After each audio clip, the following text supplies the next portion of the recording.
Contente que vous soyez au rendez-vous. Je vais essayer de, c'est ça, vous donner des idées, qu'est-ce que vous pouvez faire avec ça, pourquoi je fais ces choses-là, revenir un petit peu sur ça. Si vous l'avez pas vu, la semaine dernière, j'ai préparé des pots d'acrylique avec des papiers insérés dans du gel. Puis aujourd'hui, je vais les positionner sur toile. En tout cas, essayer de vous l'amener assez loin pour vous donner une idée puis que ça soit intéressant pour vous de créer ces papiers-là. Alors, on a l'air d'être... Oui, on est pas mal déjà plusieurs. Alors, je vais juste me présenter. S'il y en a que c'est la première fois, je le dis souvent, mais vous pouvez m'inscrire, c'est ma première fois. Si on n'est pas amis, je pourrais vous faire une demande, vous demander d'aimer Pinceau, etc. Un coup que vous aimez Pinceau, ben vous allez recevoir les notifications à chaque fois qu'on fait des événements spéciaux par Facebook ou qu'on annonce des choses. Alors, ça peut être intéressant de vous tenir au courant de ce qui se passe chez Pinceau. Alors, mon nom est Josée Cloutier, je suis artiste peintre et professeure chez Pinceau à Québec.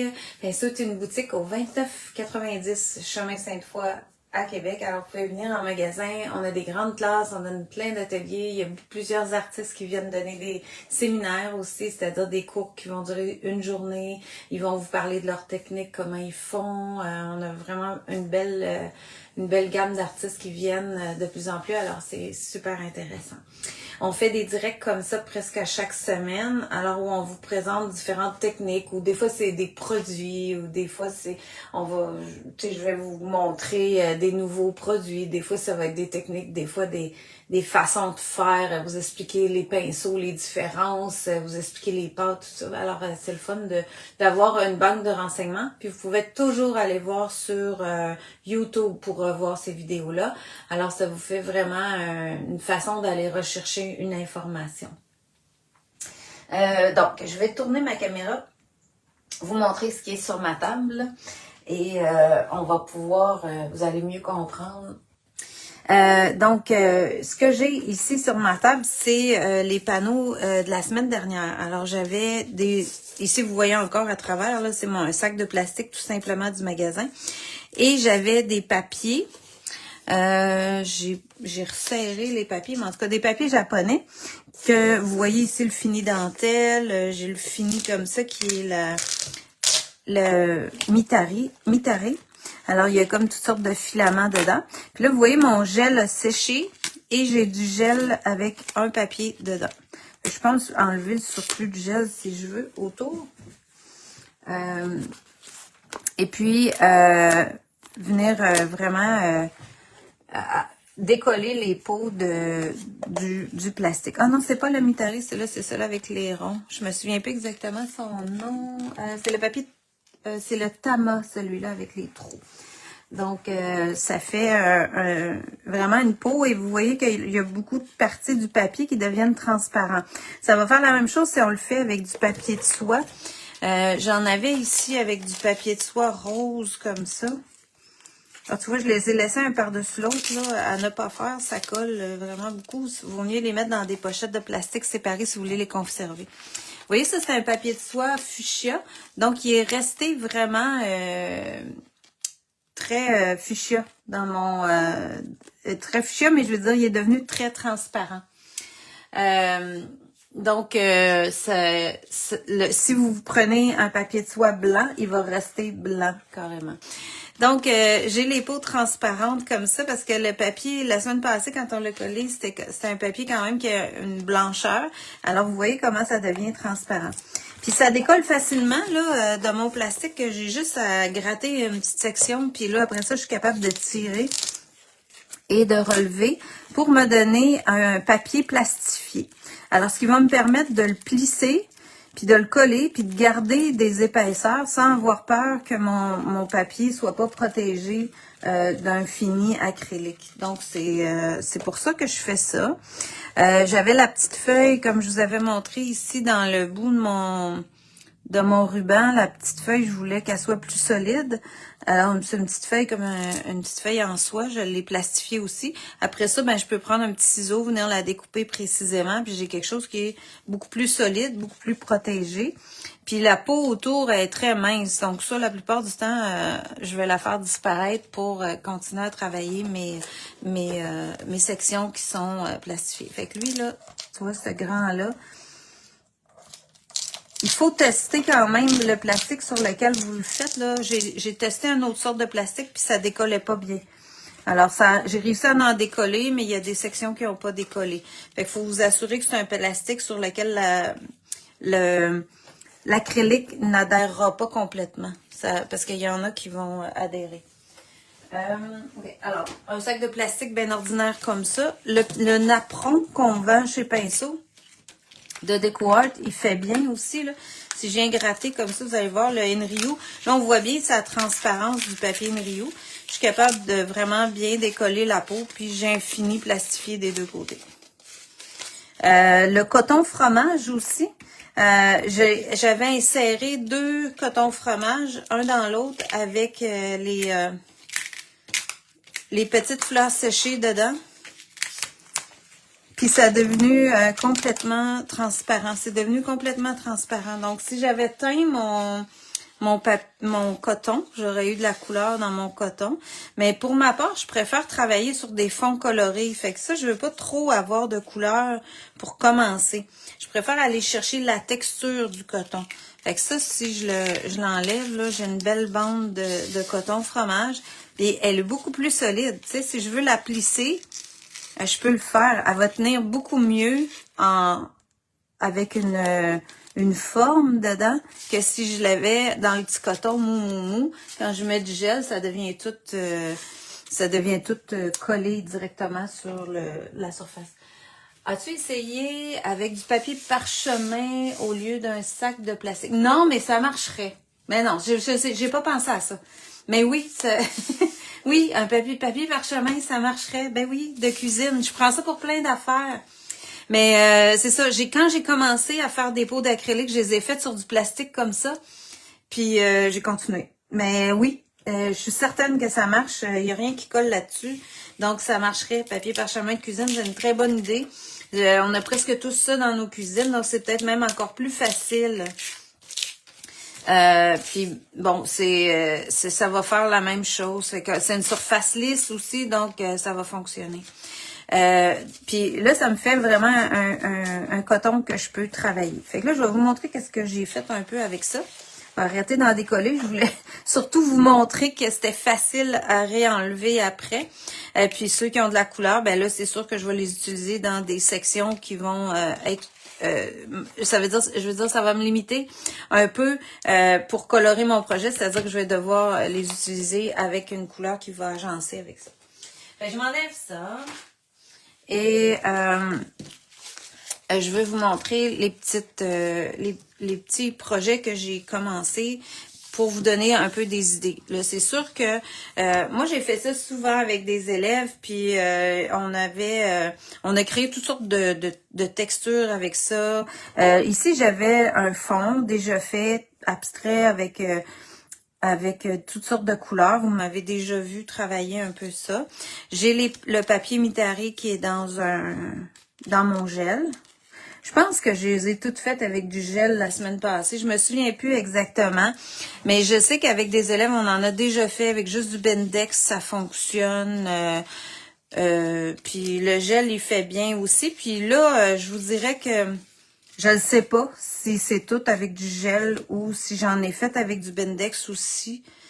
Ça fait juste que le Bendex, il fait juste un petit peu plus mince, mais ça fait plastifier. Quand même, ça fonctionne les deux. Si vous voulez plus épais, ben là, il faudrait mettre du gel, c'est certain. Puis en mettre plus en texture, ça pourrait se faire aussi. Alors, sur le petit modèle ici que j'ai abstrait, j'ai comme pensé faire des petites oies. Là. Vous voyez ici, je les ai... Là, elle est juste plissée, collée. Elle est plissée, collée. Puis j'ai commencé à mettre de l'acrylique par-dessus.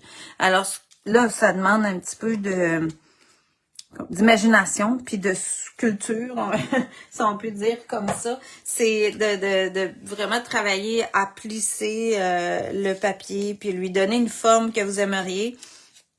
J'ai fait des oies parce que j'avais fait ça avec une de mes élèves, puis c'était bien le fun à faire, puis on m'a trouvé que ça faisait un beau style. Mais tu sais, je peux recouper avec les ciseaux parce que ça reste que c'est du papier avec de l'acrylique. Puis comme moi, là, les petites oies ce matin, elle, je voulais la faire un peu plus petite pour qu'elle ait l'air plus au loin. Fait que tu vois, aussitôt que je le plie, là, il prend pas mal la forme, il reste, c'est le fun parce que ça lui a donné une belle rigidité.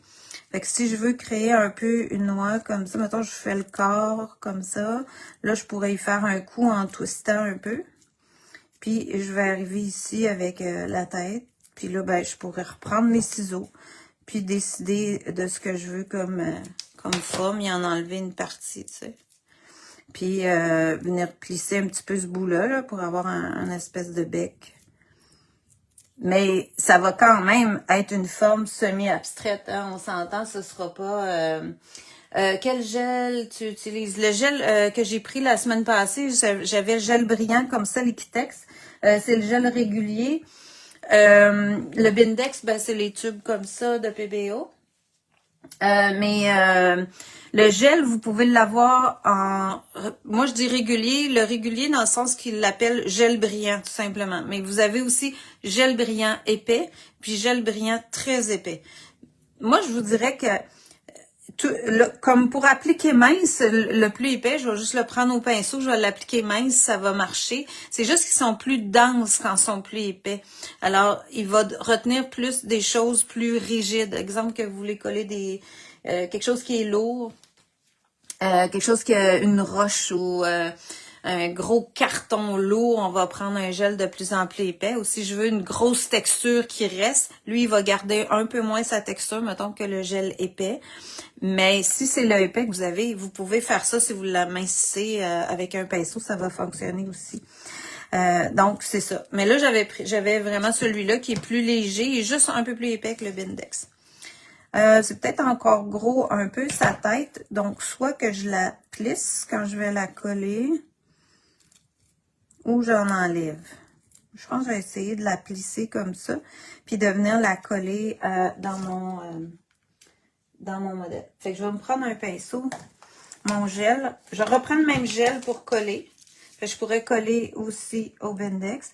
Là, ce que j'ai fait tantôt, c'est que j'en ai mis un peu en arrière pour en avoir quelque chose qui va déjà adhérer. Fait que vous voyez, c'est quand même une bonne épaisseur, là, le gel. Puis, un peu sur sa tête. Puis là, je vais me coller les doigts, c'est sûr. J'avais même de la feuille d'or là-dessus. En tout cas, il y a du stock. D'une semaine à l'autre, vous devez vous apercevoir, je réutilise les mêmes choses. Puis, je remultiplie le service de mes petits modèles. Puis des fois, ils font plusieurs couches, une par-dessus l'autre. Fait que quand j'ai le gel comme ça, là, le gel pour coller, c'est qu'il me donne un peu plus d'agrippant. Je suis capable de, tu sais, plisser, puis l'embarquer dans la quantité de gel que j'ai mis. Puis il va garder ma forme, il va aider à soutenir la structure plus facilement. Fait que j'ai plissé ça. Puis là, un coup qui est à mon goût, là, il y a un petit peu de gel en épaisseur autour. Ben, je peux juste venir avec mon pinceau pour étirer ça, pour pas avoir les gros plis de texture, là. Mais je peux garder toute la structure dans mon petit oiseau, mon noix, pour avoir déjà une texture sur laquelle je vais pouvoir venir brosser plus tard. Fait que ça, je la laisserai sécher un peu. Eux autres, ils ont séché un petit peu, mais on voit encore que c'est blanc un peu à travers. Donc, quand ils vont sécher complètement, le gel va devenir complètement transparent. Ensuite, ce que j'ai fait avec celle-là, je vais vous faire sur ça. J'ai pris un petit peu de Grey Paint pour y faire des ombres. Parce que là, je trouvais, mon fond n'est pas très foncé. Si j'avais eu un fond foncé un peu plus, ben j'aurais vu un peu du foncé à travers. Excusez-moi. J'ai parlé beaucoup hier. Puis j'ai un peu la gorge et oreille. OK, je vais essayer de pas prendre une petite gorgée pour pas trop tousser. Ben, je peux venir créer des ombrages dans les creux de mon oiseau. Puis je peux y mettre un ombrage aussi au sol si je veux qu'elle s'accote un peu. Puis c'est juste je veux dire, je veux pas dessiner une oie. Je veux juste donner l'illusion qu'il y a des oiseaux dans un décor coloré qui pourrait être sur le bord d'une plage. Ici, d'ailleurs, j'avais du sable. Je commence par faire l'ombrage. J'avais le sable comme ça de Powertex qui est collé dans de la pâte. Ça fait tous des beaux petits grains dans mon modèle. OK? Puis là, je peux aller créer des ombres dans les creux de mon papier qui se tient super bien puis qui a gardé vraiment une belle structure. Parce que si j'avais... Là, je vais attendre pour celui-là. Si j'avais juste mis le papier tel quel, j'aurais pu réussir à faire une structure comme ça, mais elle aurait été beaucoup moins solide puis beaucoup moins protégée. Alors, c'est ça qui aide pour aussi garder votre œuvre dans le temps. Puis après ça, je peux prendre du blanc avec un pinceau rigide comme si j'ai un poil de porc. Puis là, je viens vraiment travailler la surface de mon papier, la texture de mon papier pour ajouter des lumières puis faire ressortir l'oie. Puis ça, ben, on va le faire plusieurs fois pour arriver à avoir quelque chose qui va être jusqu'à temps que ce soit à votre goût, en fait, là. Puis là, ça va se découper ici de mon fond. Puis quand le gel va être séché, ça va être très solide. Ça commence à donner l'illusion d'une oie sur le bord de l'eau, là. Une qui est plus penchée, l'autre qui est plus dans les airs, l'autre qui surveille, etc. Puis là, ben, si vous aimez ajouter des détails, je pourrais ajouter des petites pattes, je pourrais ajouter plein de choses, là. Ça, c'est tout possible de le faire selon votre goût. Je vais la laisser sécher un petit peu, puis je vais vous montrer sur l'autre ici. Exemple que je voudrais faire des fleurs. Là, ici, ce matin, j'ai commencé. Hier soir, j'ai fait le fond. Sur ça, j'ai de la pâte à craqueler de Golden, j'ai de la pâte légère. C'est un vieux panneau que je voulais recouvrir, donc ça a bien fait parce que ça m'a donné une belle surface avec toute plein de belles textures. Puis j'ai utilisé l'encre Pearlescent de FW dans la couleur cuivre Birdwing. Alors c'est un beau cuivre avec un petit perlé dedans. C'est très intéressant comme couleur. Puis j'ai utilisé aussi le violet permanent foncé de Golden pour faire les autres sections. Fait que les deux couleurs ensemble, là, ça donnait un beau mélange, je trouvais. En tout cas, j'aimais ça. Fait que j'ai décidé de le faire comme ça. Fait que pour ces fleurs-là, je pourrais travailler... J'ai commencé à faire un genre de... comme une esquisse de visage, mais je voulais pas dessiner un visage, là, comme une moitié de visage avec des couettes. Je verrai ce que je fais après avec. L'idée, c'était de pouvoir avoir des fleurs dans un contexte différent, puis de vous montrer comment je pourrais coller ça. Alors, j'ai brossé un petit peu comme une grosse fleur. Ça, elle avait une grosse fleur attachée tout près du cou, puis une petite dans ses cheveux, puis un autre moyenne ici qui serait faite en coton fromage. Puis après ça, je rajouterai peut-être du sable aussi à l'intérieur de ça. J'ai commencé par brosser du blanc, ce qui n'est pas obligatoire, là, ça dépend ce que vous faites. Vous voyez, si je l'avais collé directement sur le fond, j'aurais eu le foncé aussi à travers. Je savais plus trop comment j'allais la faire, mais j'ai décidé d'essayer comme ça. Là, que j'ai fait avec l'autre coton? Il me semble que j'en avais. Ah oui, tu sais. OK. Fait, je peux avoir tous ces morceaux-là. J'avais aussi le fleur séché, mais je suis pas sûre que j'aime ça là-dessus. OK. Puis, j'ai des petits morceaux. J'ai le petit morceau comme ça. Fait que ça fait vraiment une texture de tissu. Moi, c'est ce qui m'interpellait, là. Je pourrais voir si je peux plisser ça. Ou sinon, je vais le coller en sections. Tu sais, je peux couper là-dedans. Je peux décider de faire vraiment des... Tu sais, je pourrais y aller peut-être en pointe, comme ça. Ça pourrait être le fun. On va essayer ça. pas très planifié là ce matin, comme vous pouvez constater. Mais ça va, on se lance. Alors, même, je pense que je vais peut-être tourner ça. Ça se tourne dessus, ça va être trop plissé. C'est grand un peu. OK. Fait que si je viens de même, puis que je fais juste coller ça pour me faire différentes pointes comme ça. Ça, je pense que j'aime. OK. Fait que je vais y aller une à la fois. Mon pinceau est propre. Fait que je pourrais mettre du gel.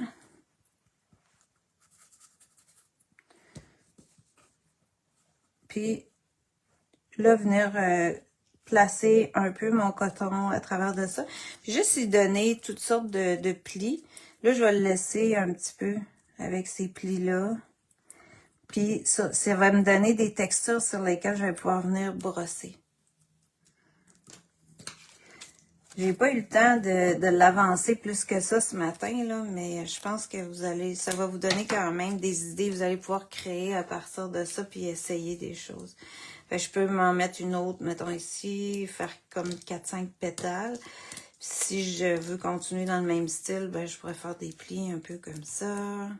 Puis tu vois, ça pourrait avancer vers elle. Puis comme c'est toutes des surfaces acryliques, ben je vais pouvoir revenir avec toutes sortes de produits acryliques par-dessus ça. Puis venir me créer toutes sortes d'autres textures avec des gels sable ou des choses comme ça. Je sais pas si j'ai eu des questions, en fait, là. Je n'ai même pas regardé. Bon matin. Ah, ben salut.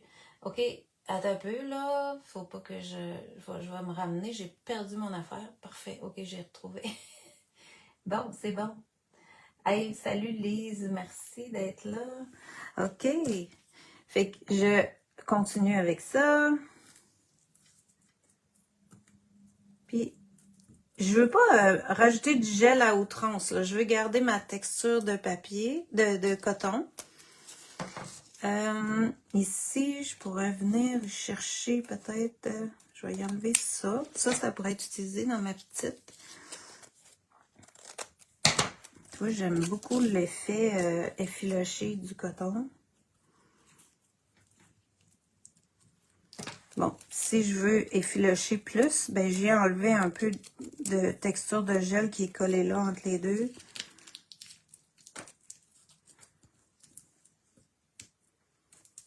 Tasser un peu de même. Ouais, regarde, elle commence à avoir un peu d'allure.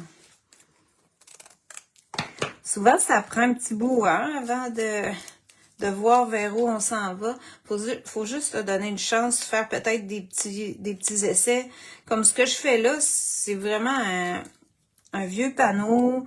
Je me lance dans quelque chose que j'ai fait, oui, avec une élève, un style comme ça. Mais là, j'ai pas le même contexte, je suis pas tout à fait identique. Donc, c'est un peu de faire un essai. Fait que ça, c'est bien plaisant parce que ça me donne de la liberté de création. Si après, je veux le refaire, je pourrais le refaire en beaucoup plus grand, sur une grande toile, une autre surface. Tu vois, ça, j'aime bien ça. Puis là, les petits morceaux pourraient être collés, juste peut-être venir faire cette fleur-là. Je vais faire juste ces deux-là. L'autre, je la ferai plus tard. Puis ça va vous donner... j'aimerais ça vous l'amener un petit peu plus loin avec d'autres structures.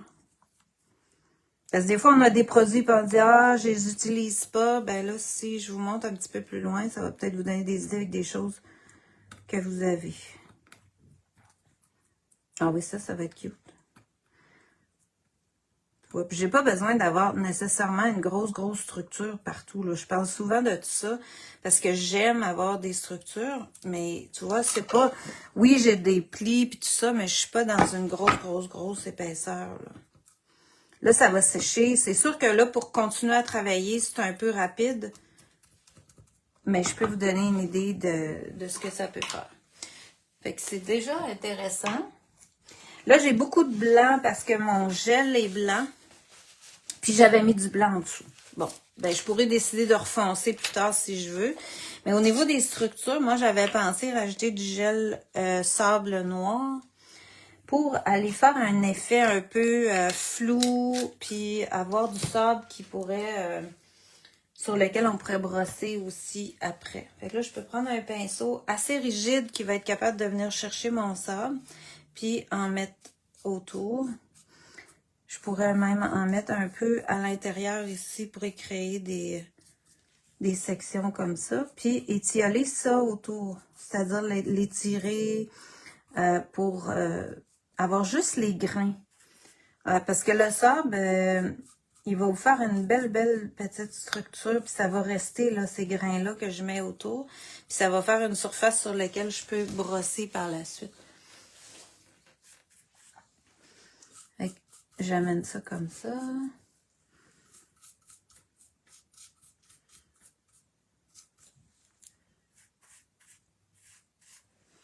Bon.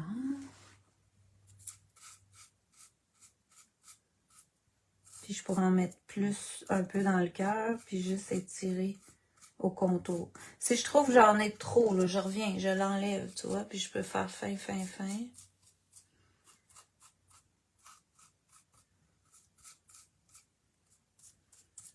Puis je pourrais en avoir un petit peu dans le cœur ici. Ça va sécher vraiment avec les... je vais voir juste les grains. Noir. Fait que le gel aussi, vous pouvez l'avoir en blanc. Ça aurait pu être en blanc. Mais là, j'en ai plus. J'étais avec mon noir un matin. Mais avec les lignes noires, si je continue le visage, tu vois, ça fait quand même un bel effet. Fait que c'est sûr que dans ça, ce ne sera pas le personnage qui va prendre la vedette, ça va être les fleurs.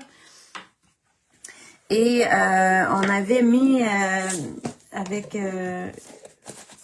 Hélène, avec qui j'ai fait ça, on a mis des billes comme ça dans le cœur. Puis ça faisait beau. J'aime bien pour coller ça. On peut le faire avec le gel aussi, mais si on met du gel, je pourrais en mettre au fond. Je vais vous montrer ce que j'aime faire pour que ça se colle bien. C'est sûr que ça demande un peu plus de produit, mais je peux aller mettre du gel plus épais pour me faire une base dans laquelle je vais comme rentrer les billes. Je pourrais en mettre un peu là. OK. Fait que là, j'ai une surface, vous voyez, qui garde toute sa structure. Là, le gel, c'est épais.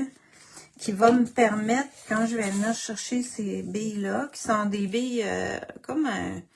C'est très léger, là. C'est comme un petit fond. Mais je peux les rentrer dans le gel.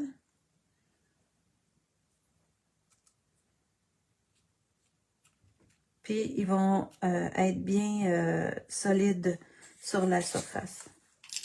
Je vais juste m'en mettre dans ça. Puis, je peux venir les faire tomber.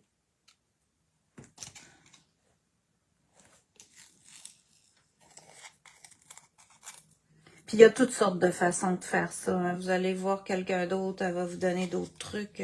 C'est pas... il n'y a pas juste une façon. Moi, j'aime bien ça comme ça. Puis, il y a des fois qu'il y a des choses qu'on pense pas. Hein. Regarde, comme le papier parchemin, tantôt, je sais pas pourquoi. Je n'ai pas pensé à ça, mais...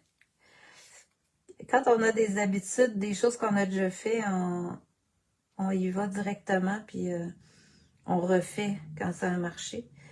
Voilà. Fait que là, si je veux avoir un petit peu plus de billes, mettons, en surface, vous comprenez que si je les remets en surface de ce que j'ai là, celles qui sont sur le dessus, elles n'auront pas beaucoup d'adhérence. Fait que c'est là que j'aime parfois, si je veux avoir épais de billes, ramener un médium qui va être plus fluide, comme le médium mauve, ou un médium plus liquide. Parce que lui, quand je vais le mettre comme ça, il est plus liquide, donc il va rentrer au fond, puis je vais voir encore mes billes. Alors, il faut que je donne le temps, là. Mais il va fixer tout, mais il va s'imbriquer à travers mes billes, alors que le gel, lui, va rester là, puis là, il va faire un cœur égal. Tandis que le médium, lui, va rentrer jusqu'au fond. Quand je vais venir brosser en surface, je vais voir toutes mes billes ressortir. Alors, ça va faire beaucoup plus joli. OK. C'est superbe, Jo. Ben, merci, Manon. C'est gentil. Merci d'avoir mis des liens aussi. Ça, c'est le fun parce que vous les avez vraiment en direct. Fait que ça vous donne déjà là un bel effet. Fait que ça serait ma structure. Là, je serais pas mal rendue à dire on arrête ça là, puis on le laisse sécher. Parce que si je continue, je peux pas peindre par-dessus ça, c'est sûr. Mettre une coupe de gouttes de plus pour solidifier ça. Puis là, après que vous ayez mis tout ça, ben, les billes qui vont lâcher, ben, c'est parce que c'est mieux qu'ils lâchent. Ils vont, on va laisser sécher ça. Puis là, moi, un coup que ça va être sec, là, on peut rajouter plein de couleurs. Je pourrais travailler avec des lavis, aller refaire des foncés, mettons, autour du cœur. Un peu comme j'ai fait ici, là, je pourrais brosser du foncé, puis après revenir avec des blancs pour faire ressortir toutes les textures de coton et tout ça. Mais là, je peux pas faire ça aujourd'hui. Donc, là, c'est vraiment de vous montrer jusque là pour avoir une structure qui est intéressante. Puis, pourquoi j'ai fait les pots d'acrylique? Ben, c'est pour ça. C'est pour avoir quelque chose qui peut rester soulevé comme ça, puis que j'ai pas peur de laisser parce que c'est déjà figé dans du plastique, dans de l'acrylique qui est solidifié des deux côtés. Donc, ça va faire un bel effet. Puis là, mes petits doigts, ben, eux autres, je continuerai là, à blanchir les sections plus blanches. Puis éventuellement, je vais avoir vraiment une petite toile blanche qui va apparaître. Je peux faire le bec, les pattes, etc.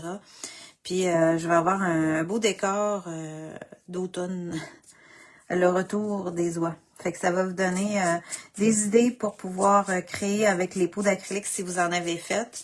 Ça pourrait être beau, là, décorer une belle enveloppe cadeau, puis que vous venez coller des petites oies, quelqu'un qui aime ça. C'est des oies abstraites, c'est pas trop compliqué non plus au niveau du dessin. Fait que ça fait pas mal le tour ce matin de ce que je voulais vous parler. J'adore tellement les projets de peau d'acrylique. Ben, tant mieux si vous aimez ça. Moi, j'adore ça parce que je suis tout le temps en train de faire ça, je trouve. Mais je trouve que c'est intéressant parce que on travaille avec nos mains, on crée à partir de nos mains. Vous n'avez pas besoin de tout dessiner, de tout imaginer dans votre tête. Moi, souvent, le fait de faire les choses, je suis quelqu'un qui a appris beaucoup par le faire. Donc, ça, on dirait que si je passe par là, je vais encore créer autrement. Fait que ça peut, les chemins pour créer peuvent être très, très différents d'une personne à l'autre, puis d'une journée à l'autre aussi. Là. Des fois, je vais juste dessiner, des fois, je vais juste créer comme ça à partir de quasiment une sculpture parce qu'on vient jouer avec les choses. Alors, tant mieux si ça vous plaît. Puis, on va vous préparer autre chose pour les prochaines semaines. Puis, on se revoit bientôt. Passez un beau week-end. Je vais ramener la caméra. Alors, c'est ça. Alors, merci beaucoup d'avoir été là. Au plaisir. Puis, on se revoit la semaine prochaine au plus tard. Merci. Bye bye.